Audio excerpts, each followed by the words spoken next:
KM Vision, une génération d'action. Toute actualité sur KM Vision. Pour plus d'informations, appelez au 77 424 34 78 ou le 78 308 30 49.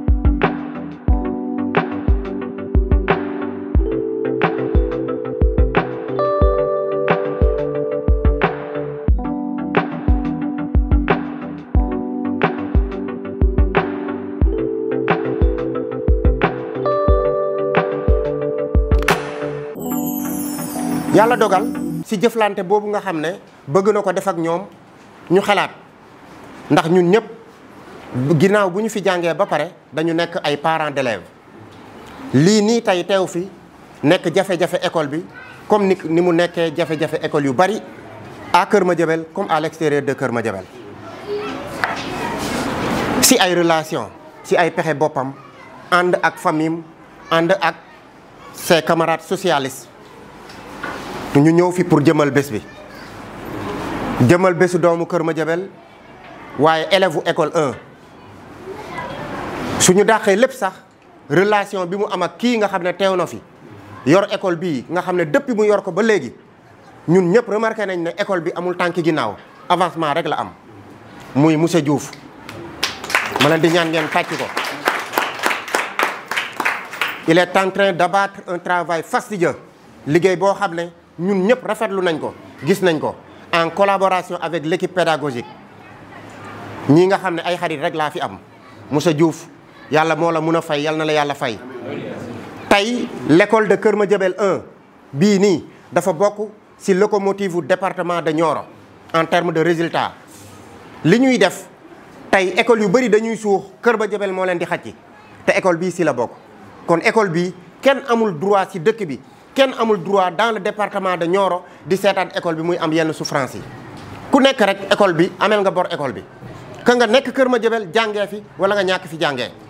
ndax boo demee ba département bi bëgg a suux en terme de résultat Kër Madiabel moo koy xacci te école bii moo ci jiitu te nag kii toog daf ci def résultat yu am solo donc lii ñu def ci nii tey monsieur Diouf chers collègues chers élèves lii ñu def nii tey dafa bokk ci li nga xam ne devoir citoyen la képp ku nekk doomu Kër Madiabel yëngatu wala ñëw suqali école Kër Madiabel daf la war loolu rek moo ñu fi andi donc Pa Modou jërëjëf lii kontaan nañ ci te xam naa ne le directeur kontaan nañ ci xam naa ne l'IEF kontaan na ci xam naa ne le président de la république kontaan na ci les parents kontaan nañ ci nos enfants kontaan nañ ci te xale nag kaay ma wax la bu jàppee du fàtte un jour viendra dinañ taxaw ñu joxoñ la ne la monsieur jamono bi nga xam ne suñu école daf doon souffrir am problème photocopieuse yow yaa ko réglé woon te loolu ndam la donc su ko defee loolu moo doon présentation bi donc dinañ wax ne noonu la ñu def ñu jox le directeur d'école monsieur Diouf Moustapha Diouf. mais aussi di biral nuyoo suñ gan yi nga xam ne ñoo fi ñëw tey comme niñ ko waxee rek vraiment lii ku ko xool jëf ji ak si fi mu jógee sa xol mënul def lu dul sedd sa xol mënul def lu dul sedd man vraiment bi ma directeur wooyee wax ma jëf ji wax ma ki ko jëf man sama xol dafa sedd parce que tax sama xol sedd mooy ki ko jëf dama ko xam te xam naa ko lu jiitu xam nañ ko lu jiitu dara di am kon buñ ñëwee ba fii mu jëf lu mel nii suñ ñëwee teew amuñ lu duf mën a kontaan ak bég di ko jaajëfal bu baax di ko ñaanal yàlla suñu borom mi nga xam ne moom rek moo man nag yàlla na ko yàlla suñu borom iir mais yàlla na ko yàlla suñu borom aar yàlla na ko yàlla suñu borom dooleel yàlla na ko yàlla suñu borom yokk lu baax li nga xam ne moom la bëgg ba di ko def yàlla na ko si yàlla suñu borom dooleel si barke alxuraan ndax li may wax moom sama xol laa ko tibbee parce que keroog bi ñu fi dajee lundi la su ma juumulee lundi lañ fi dajee doon waxtaan def réunion suñu borom dogal ñu fal ma mardi laa ñëw seet si directeur ñuy waxtaan ma ne ko biñ ma falee ba pare de sama xalaat bu njëkk mooy nan la ñuy def ba saafara lii dëgg la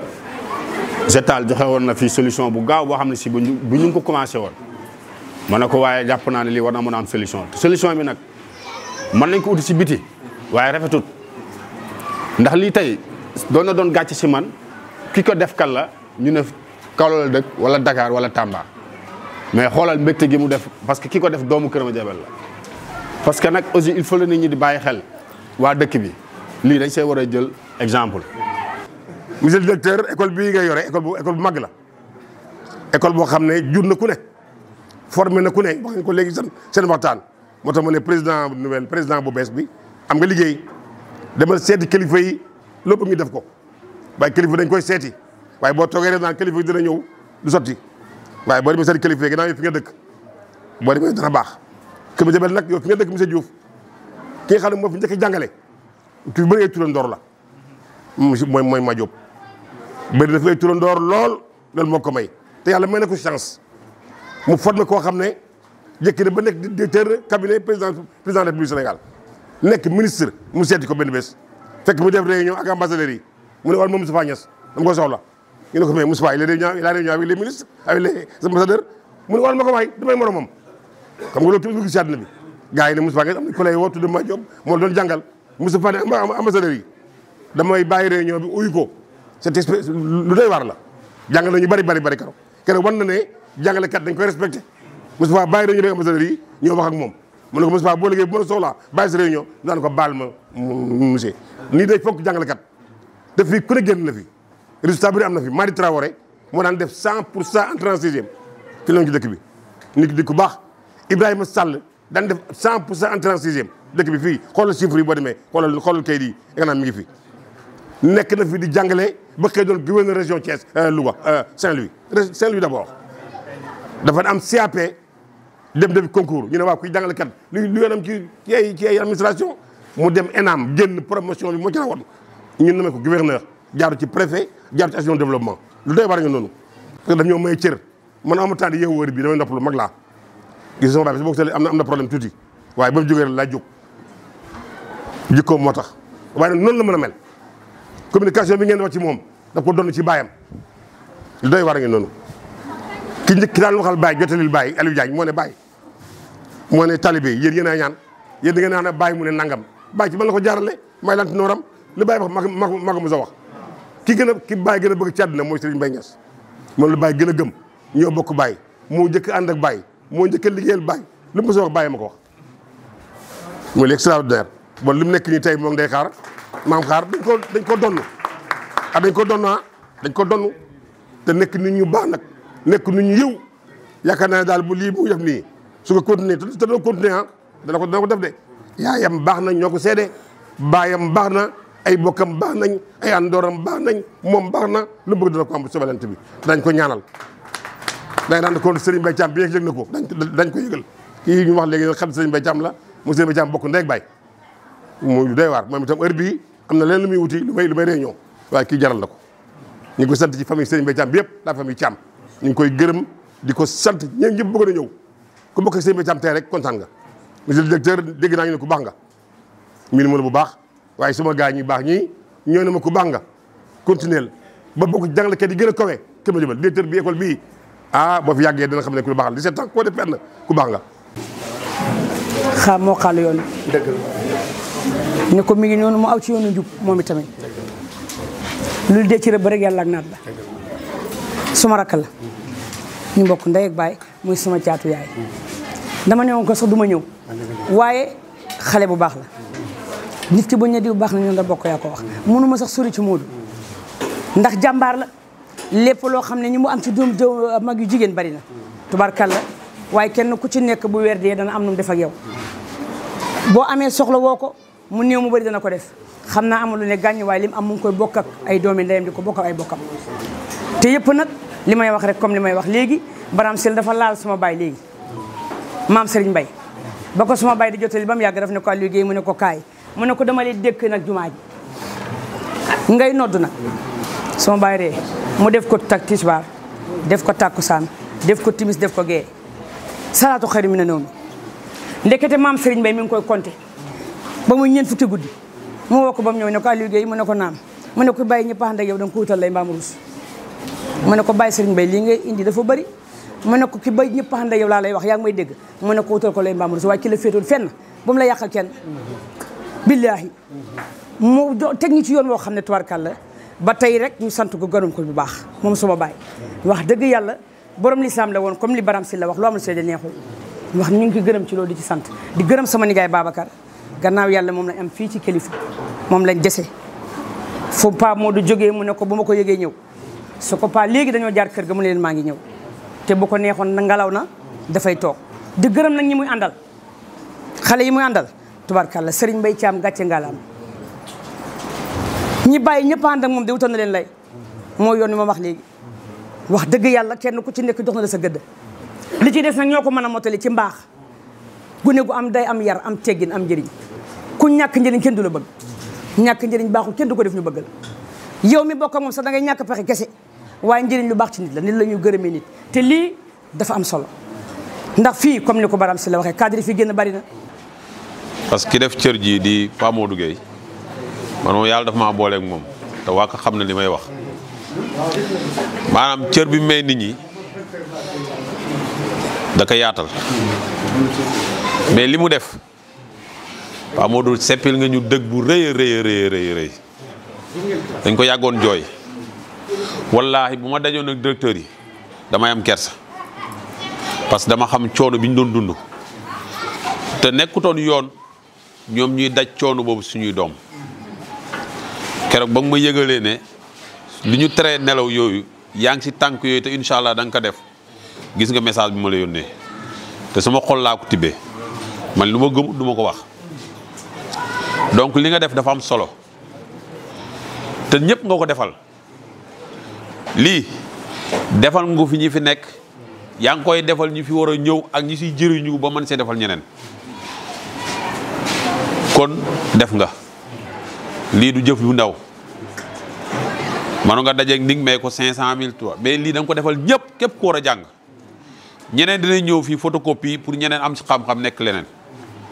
kon kontaan nañ ci loolu Pa Modou jërëjëf defal nga ñu teraanga bii te xam naa yeneen yu dàq yee ngi ñëw ak maternelle bi uf li Dramé woo na ma wax ma li nga fa def kon Pa Modou yaa ngi dimbale nit ñi nekk nag si keppaari sëñ Mbaye di doxalee nii du ñu bett ndaxte sëñ Mbaye ba école bii nii nit dina fi làmb lu mu fi def CEM communal bële ba nit ñi di jooy ñëpp di jooy sëñ Mbaye moo leen déplacé yóbbu leen école utal leen CEM communal ba ay génération di ci jàng sëñ Mbaye Thiam moo ko def lycée franco arabe ba nit ñi di jooy jaaxle am problème tuteur partout sëñ Mbaye moo taxaw ba lycée bi jëmm ba léegi lii yëpp am si suñu étage bii ban commune am étage wax leen ma ko commune bu si am étage wax leen ma ko rek ban commune moo am ñaari lycée sëñ Mbaye Thiam moo def loolu léegi bu yàlla defee yow nga nekk si keppaari sëñ Mbaye am vision bi si éducation yow comprendre nga sëñ Mbaye parce que il investit dans l'éducation parce que loolu mooy luy samp dëkk ba faw donc merci continuer si lancé bi am nañ fierté bu baax si li ñu nekk ak yow xeeboo ñu sincèrement yu bëri da nga siy partagé ak ñu ñi soog a jël sa décision te décision bi moo tax saa yoo ko jëlee ku si nekk dina si gis boppam fii bëri na ñoo xam ne ba ñuy ñëw dañoo foog ne ñoom rek ñoo war a ñëw ngir yàkkamti loolu lay ni nga ko dundee ak nit ñi la continuer loolu am nañ si mbégte ñun moom kenn moomuñu boo nee si yoonu rek ñu wax la ko boo si neewul luñ la ko wax. Papa Modou Gueye, expert communication OMVS, responsable politique au niveau de Keur Madiabel, au niveau du Parti socialiste avec Serigne Mbaye Thiam. Voilà, en ce jour de lundi 3 février 2025, nous étions là pour faire un acte symbolique d'abord, mais un acte qui jouit d'une importance capitale au niveau de cette école qui est la nôtre. Cette école est la nôtre parce que nous avons fait notre cursus élémentaire ici dans cette école 1. Cette école est la nôtre parce que nous sommes un fils de Keur Madiabel. Donc, étant un fils de Keur Madiabel et étant un produit de cette école, nous avons jugé nécessaire quand nous avons appris que l'école a des problèmes de reprographie, parce que si on comprend l'effectif de cette grande école qui s'appelle École 1, avec plus de 1000 potaches, exercer ou bien faire des compositions ou bien faire des essais avec des copies, ça demande beaucoup de moyens. Et ces moyens-là, un en fait partie, ce sont des moyens de reprographie. Donc quand nous avons entendu que l'école avait besoin de cette reprographie, nous avons usé de nos moyens pour véritablement satisfaire cette demande qui est plus ou moins cruciale au niveau de cette école 1 et dans l'ensemble des écoles de la commune d'ailleurs. Et je dois dire que si toutefois je le fais parce que la mairie est notre mairie, nous sommes Madiabellois, je le fais parce que l'arrondissement est notre arrondissement, je le fais parce que le département est notre département. Je dois dire que, modestie à part, la machine coûte aux environs de 1,2 million. Et qui s'y connaît comprendra ce que je suis en train de dire. Mais pour moi, le prix importe peu. Pour moi, c'est l'acte qui est important. Pour moi, c'est de faire de telle sorte que demain, que M. Diouf ne sorte pas de son bureau pour aller faire des copies. Pour moi, le plus important, c'est que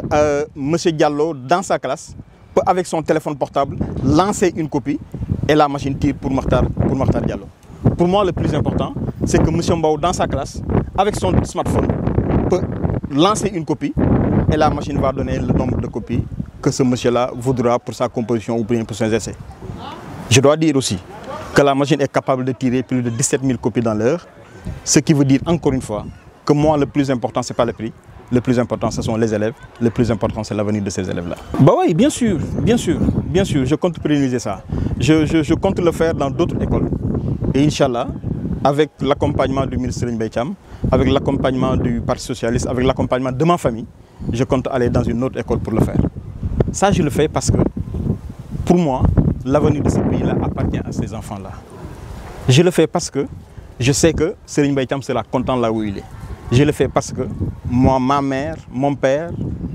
qu'Allah veille sur eux, ils seront contents dans leur paradis céleste. Je le fais parce que je suis Madiabellois encore une fois. Donc du donateur, donc Pamoud Gueye, une machine donc imprimante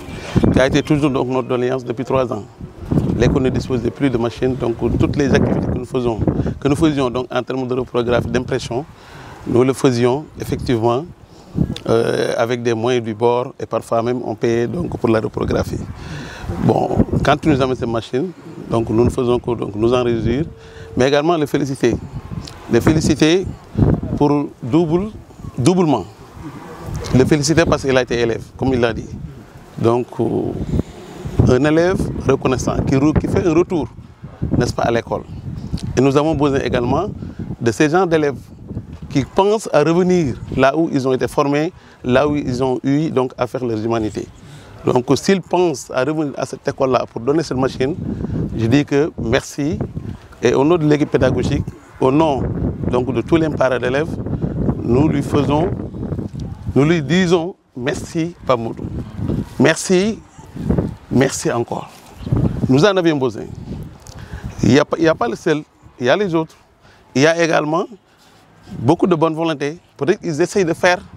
autre chose dans les autres domaines au niveau donc, de l'école. Mais par rapport à cette machine-là, qui était un besoin vraiment crucial, qui nous faisait beaucoup de difficultés, c'est-à-dire son manque au niveau de l'établissement. Donc si nous sommes aujourd'hui à disposer donc, à cette machine, nous ne faisons que le féliciter, l'encourager également, prier pour lui, afin qu'il puisse donc davantage refaire encore ces ans d'activité. Je suis venu à cette cérémonie représenter M. le maire Abdoulaye Diatta, empêché. Mais je viens aussi à ma double casquette parce que du côté politique, je suis le secrétaire général adjoint au Parti socialiste de la section de Keur Madiabel. Bon, en fait, c'est une cérémonie de réjouissance. Et tout le monde est content, tout le monde est satisfait de l'acte hautement symbolique de Pape Modou Gueye, qui est un jeune Keur Madiabellois, un jeune qui a fait ses premiers pas à l'école élémentaire de Keur Madiabel 1, un jeune camarade socialiste, un jeune bon citoyen qui a participé à toutes les grandes batailles pour hisser Keur Madiabel au sommet. Et je pense que s'il a pu réunir quelques moyens pour offrir ce bijou, je dis bien ce bijou, je pèse bien mes mots et je le répète, c'est un bijou, ce n'est pas seulement une machine de reprographie, mais c'est une machine de reprographie dernière génération qui a plusieurs options. Il a tantôt dit que quelqu'un peut être dans sa classe avec son smartphone, lancer une copie et venir récupérer, donc en déterminant le nombre de copies. Je loue la générosité de l'homme parce qu'il a su faire des enquêtes. Il a su utiliser des canaux pour savoir quel est le besoin réel de cette école. Je peux dire que le matériel de reprographie est une priorité des priorités de cette école. C'est une priorité prioritaire, si je peux m'exprimer ainsi, directeur. Il y a beaucoup de besoins. Le président de la commission éducation est là, il ne me démentira pas. C'est une doléance qu'ils ont posée en tout début d'année. C'est une doléance que nous avons débattue au niveau de la municipalité pour intégrer ces besoins au niveau de ces écoles. Mais s'il a anticipé avant la réaction de la commune ou bien d'autres mécènes ou de donateurs, on le félicite, on le remercie parce qu'il a enlevé une épine de notre pied. C'est une école de la communauté, pour la communauté et dans la communauté. Et si aujourd'hui on voit cet acte que Pape Modou est en train de faire, il a suivi des pas de l'un de ses mentors, Serigne Mbaye Thiam, mais aussi d'autres vont suivre ses pas parce qu'il y a d'autres Keur Madiabelois qui sont dans cette situation, qui ont les moyens et qui veulent faire et qui ne savent pas encore le chemin. Mais il va leur montrer le chemin.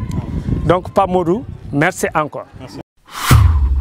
KM Vision, une génération d'action. Toute actualité sur KM Vision. Pour plus d'informations, appelez au 77 424 34 78 ou le 78 308 30 49.